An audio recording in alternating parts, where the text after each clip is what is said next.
शुक्लाम्बरधरं विष्णुं शशिवर्णं चतुर्भुजं प्रसन्नवदनं ध्यायेत् सर्वविघ्नोपशान्तये। व्यासं वसिष्ठनप्तारं शक्तै पौत्रमकल्मषम् पराशरात्मजं वन्दे शुकतातं तपोनिधिम्। व्यासाय विष्णुरूपाय व्यासरूपाय विष्णवे नमो वै ब्रह्मनिधये वासिष्ठाय नमो नमः। अविकाराय शुद्धाय नित्याय परमात्मने सदैकरूपरूपाय विष्णवे सर्वजिष्णवे। यस्य स्मरणमात्रेण जन्म संसारबन्धनात् विमुच्यते नमस्तस्मै विष्णवे प्रभविष्णवे। ॐ नमो विष्णवे प्रभविष्णवे। श्रीवैशम्पायन उवाच श्रुत्वा धर्मानशेषेण पावनानि च सर्वशः युधिष्ठिरः शान्तनवं पुनरेवाभ्यभाषत। युधिष्ठिर उवाच किमेकं दैवतं लोके किं वाप्येकं परायणम् स्तुवन्तः कं कमर्चन्तः प्राप्नुयुर्मानवा शुभम्। को धर्मः सर्वधर्माणां भवतः परमो मतः किं जपन्मुच्यते जन्तुर्जन्म संसारबन्धनात्। श्रीभीष्म उवाच जगत्प्रभुं देवदेवम् अनन्तं पुरुषोत्तमम् स्तुवन्नामः सहस्रेण पुरुषस्तततोत्थितः तमेव चार्चयन् नित्यं भक्त्या पुरुषम् अव्ययम् ध्यायन् स्तुवन्नमस्यं च यजमानस्तमेव च। अनादिनिधनं विष्णुं सर्वलोकमहेश्वरम् लोकाध्यक्षं स्तुवन्नित्यं सर्वदुःखातिगो भवेत्। ब्रह्मण्यं सर्वधर्मज्ञं लोकानां कीर्तिवर्धनम् लोकनाथं महद्भूतं सर्वभूतभवोद्भवम्। एष मे सर्वधर्माणां धर्मोऽधिकतमो मतः यद्भक्त्या पुण्डरीकाक्षं स्तवैर्रच्चैर्नरः सदा। परमं यो महत्तेजः परमं यो महत्तपः परमं यो महद्ब्रह्म परमं यः परायणम्। पवित्राणां पवित्रं यो मङ्गलानां च मङ्गलम् देवतं देवतानां च भूतानां यो व्ययः पिता यतः सर्वाणि भूतानि भवन्त्यादियुगागमे यस्मिंश्च प्रलयं यान्ति पुनरेव युगक्षये तस्य लोकप्रधानस्य जगन्नाथस्य भूपते विष्णोर्नाम सहस्रं मे शृणु पापभयापहम्। यानि नामानि गौणानि विख्यातानि महात्मनः ऋषिभिः परिगीतानि तानि वक्ष्यामि भूतये। ऋषिर्नाम्नां सहस्रस्य वेदव्यासो महामुनिः छन्दोनुष्ठुप् तथा देवो भगवान् देवकीसुतः अमृतांशोद्भवो बीजं शक्तिर्देवकी नन्दनः त्रिसामाहृदयं तस्य शान्त्यर्थे विनियुज्यते। विष्णुं जिष्णुं महाविष्णुं प्रभविष्णुं महेश्वरम् अनेकरूपदैत्यान्तं नमामि पुरुषोत्तमम्। अस्य श्रीविष्णोर्दिव्यसहस्रनामस्तोत्रमहामन्त्रस्य श्रीवेदव्यासो भगवान् ऋषिः अनुष्ठुप्-छन्दः श्रीमहाविष्णुः परमात्मा श्रीमन्नारायणो देवता अमृतांशोद्भवो भानुरिति बीजम् देवकी नन्दन सृष्टेति शक्तिः उद्भवक्षोभणो देव इति परमो मन्त्रः शङ्खभृन्नन्दकी चक्रीति कीलकम् शार्ङ्गधन्वा गदाधर इति अस्त्रम् रथाङ्गपाणिरक्षोभ्य इति नेत्रम् त्रिसामा सामगः सामेति कवचम् आनन्दम् परब्रह्मेति योनिः ऋतुः सुदर्शनः काल इति दिग्बन्धः श्रीविश्वरूप इति ध्यानम् श्रीमहाविष्णुः प्रीत्यर्थे सहस्रनाम जपे विनियोगः।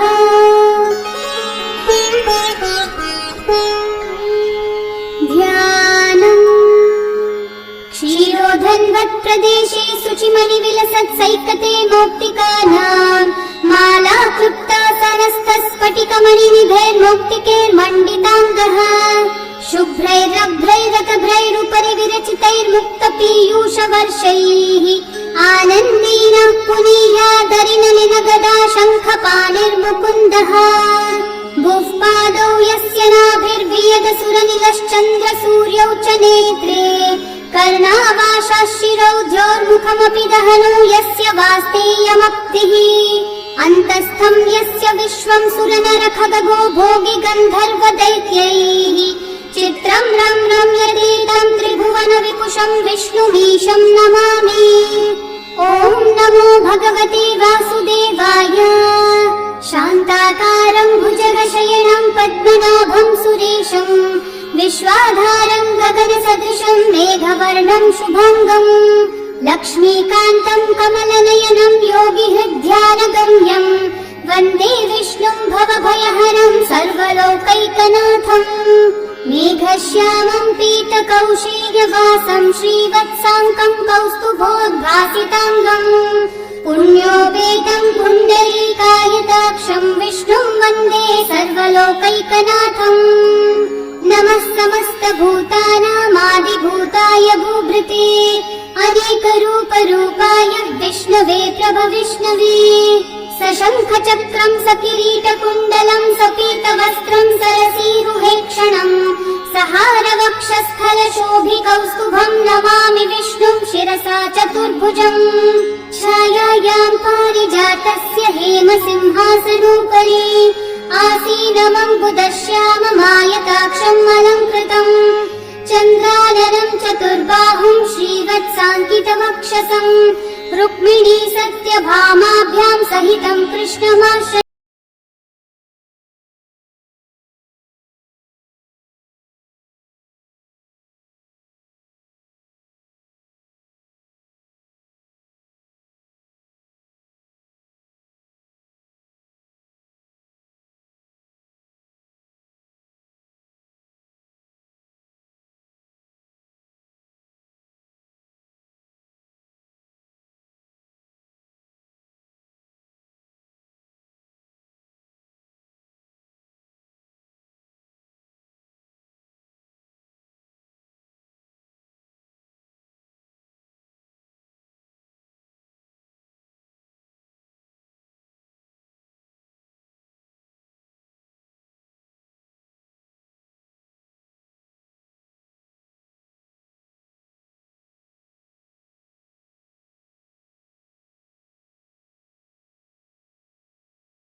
हेमाङ्गो वराङ्गश्चन्दनाङ्गदे वीरः विषमशून्यो घृताशीलशलश्चलः अमानीमानदो मान्यो लोकस्वामी त्रिलोकधृक् सुमेधा मेधजो धन्यः सत्यमेधाधराधरः तेजो वृषो द्युतिधरः सर्वशस्त्रभृताम्बरः प्रग्रहो निग्रहो व्यग्रो नैकः शृङ्गो गदाग्रजः चतुर्बाहुश्चतुर्व्यूहश्चतुर्गतिः चतुरात्मा चतुर्भागश्चतुर्वेदविदेकपात् समावर्तो निर्वृत्तात्मा दुर्जयो दुरतिक्रमः दुर्लभो दुर्गमो दुर्गो दुरावासो दुरारिः शुभाङ्गो लोकसारङ्गः सुतन्तोस्तन्तुवर्धनः इन्द्रकर्मा महाकर्मा कृतकर्मा कृतागमः उद्भवः सुन्दर सुन्दो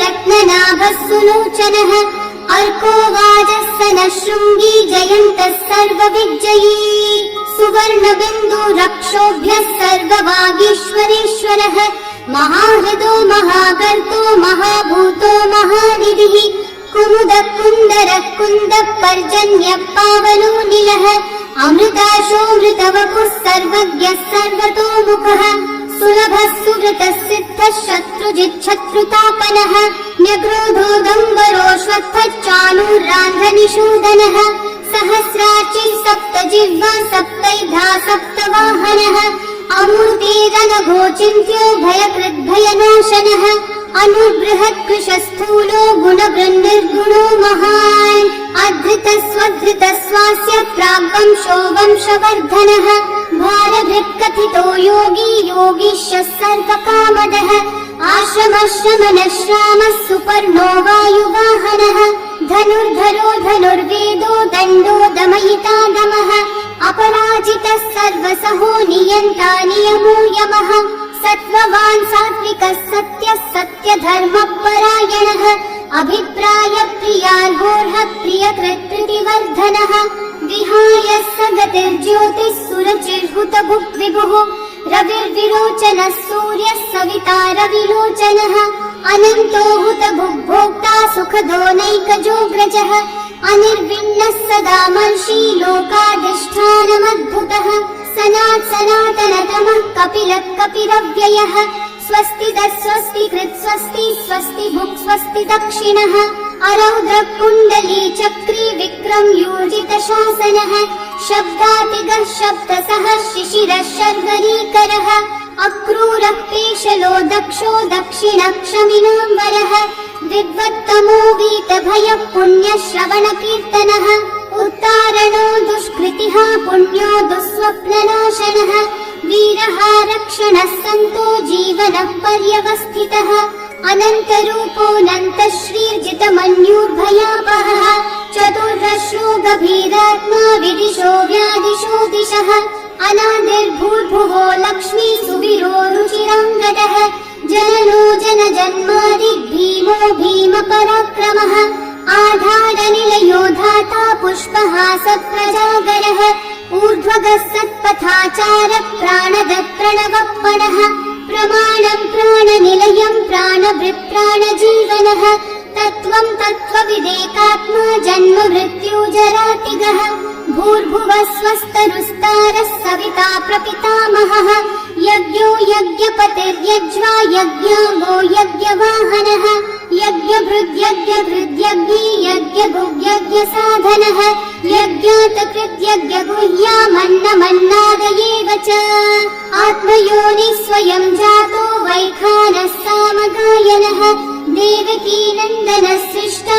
शितीशः पापनाशनः शङ्खबृन्नन्दकी चक्री शाण्डधन्वा गदाधरः रथाङ्गपाणिरक्षोभ्यः सर्वप्रहरणायुधः सर्वप्रहरणायुध ॐ नम इति वनमाली गदेशाङ्गी शङ्खी चक्री च नन्दकी श्रीमान्नारायणो विष्णुर्वासुदेवोऽभिरक्षतु वनमाली गदेशाङ्गी शङ्खी चक्री च नन्दकी श्रीमान्नारायणो विष्णुर्वासुदेवोऽभिरक्षतु वनमाली गदेशाङ्गी शङ्खी चक्री च नन्दकी श्रीमान्नारायणो विष्णुर्वा वासुदेवोऽभिरक्षतु।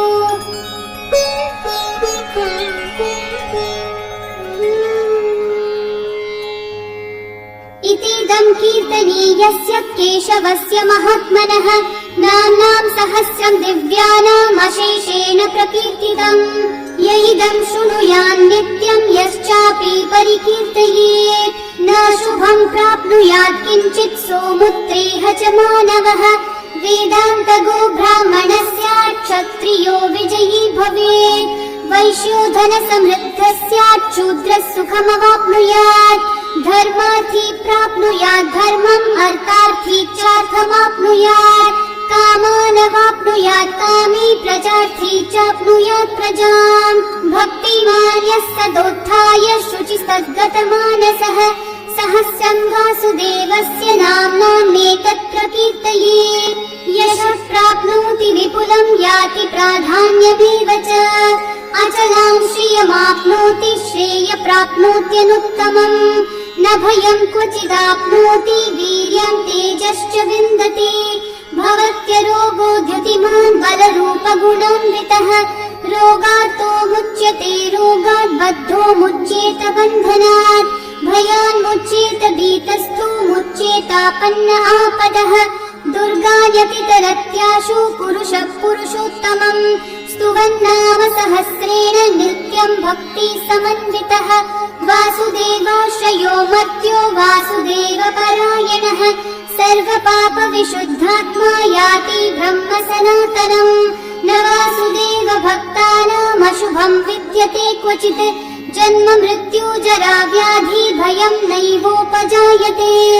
इमं स्तवमधीयानः श्रद्धा भक्ति समन्वितः। युज्येतात्मसुखः शान्ति श्रीधृति स्मृति कीर्तिभिः। न क्रोधो न च मात्सर्यं न लोभो नाशुभा मतिः। भवन्ति कृतपुण्यानां भक्तानां पुरुषोत्तमे। द्यौः चन्द्रार्कनक्षत्राखं दिशो भूर्महोदधिः। वासुदेवस्य वीर्येण विदतानि महात्मनः। ससुरासुरगन्धर्वं सयक्षोरगराक्षसम्। जगद्वशे वर्ततेदं कृष्णस्य सचराचरम्। इन्द्रियाणि मनोबुद्धिः सत्त्वं तेजो बलं द्युतिः। वासुदेवात्मकन्याहुः क्षेत्रं क्षेत्रज्ञ एव च। सर्वागमानामाचार प्रथमं परिकल्पते। आचार प्रभवो धर्मो धर्मस्य प्रभुरच्युतः। ऋषयः पितरो देवा महाभूतानि धातवः। जङ्गमाजङ्गमं चेदं जगन्नारायणोद्भवम्। योगो ज्ञानं तथा साङ्ख्यं विद्या शिल्पादिकर्म च। वेदाः शास्त्राणि विज्ञानम् एतत् सर्वं जनार्दनात्। एको विष्णुर्महद्भूतं पृथक् भूतान्यनेकशः। त्रीन् लोकान् व्याप्य भूतात्मा भुङ्क्ते विश्वभुगव्ययः। इमं स्तवं भगवतो विष्णोर्व्यासेन कीर्तितम्। पठ्येद्य इच्छेत् पुरुषः श्रेय प्राप्तुं सुखानि च। विश्वेश्वरमजं देवं जगतः प्रभुमव्ययम्। भजन्ति ये पुष्कराक्षं न ते यान्ति पराभवम्। न ते यान्ति पराभवम्। ॐ नमः इति। अर्जुनोवाच पद्मपत्रविशालाक्ष पद्मनाभः सुरोत्तम। भक्तानामनुरक्तानां त्राता भव जनार्दन। श्रीभगवानुवाच यो मां नाम सहस्रेण स्तोतुमिच्छति पाण्डव। सोऽहमेकेन श्लोकेन स्तुतयेव न संशयः। स्तुतयेव न संशय। ॐ नमः इति। व्यास उवाच वासनाद् वासुदेवस्य वासितं भुवनत्रयम्। सर्वभूतनिवासोऽसि वासुदेव नमोऽस्तु ते। श्रीवासुदेव नमोऽस्तु त। ॐ नमः इति। पार्वती उवाच केनोपायेन लघुना विष्णोर्नाम सहस्रकम्। पठ्यते पण्डितेर्नित्यं श्रोतुमिच्छाम्यहं प्रभो। ईश्वर उवाच श्रीराम राम रामेति रमे रामे मनोरमे। सहस्रनाम तत्तुल्यं राम नाम वरानने। श्रीराम राम रामेति रमे रामे मनोरमे। सहस्रनाम तत्तुल्यं राम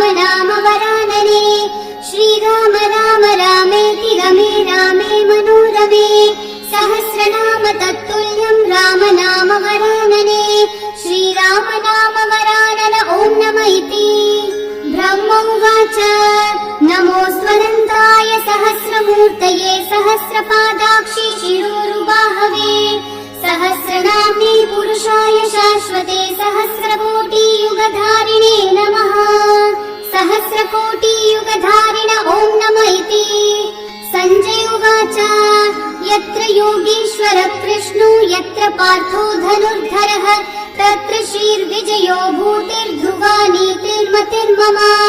श्रीभगवानुवाच अनन्याश्चिन्तयन्तो मा ये जनाः पर्युपासते तेषां नित्याभियुक्तानां योगक्षेमं वहाम्यहम्। परित्राणाय साधूनां विनाशाय च दुष्कृतां धर्म संस्थापनार्थाय सम्भवामि युगे युगे। आर्ता विषण्णा शिथिलाश्च भीता घोरेषु च व्याधिषु वर्तमानाः संकीर्त्य नारायण शब्दमात्रं विमुक्तदुःखा सुखिनो भवन्तु। कायेन वाचा मनसेन्द्रियैर्वा बुद्ध्यात्मना वा प्रकृते स्वभावात् करोमि यद्यत् सकलं परस्मै नारायणायेति समर्पयामि। श्री विष्णु सहस्र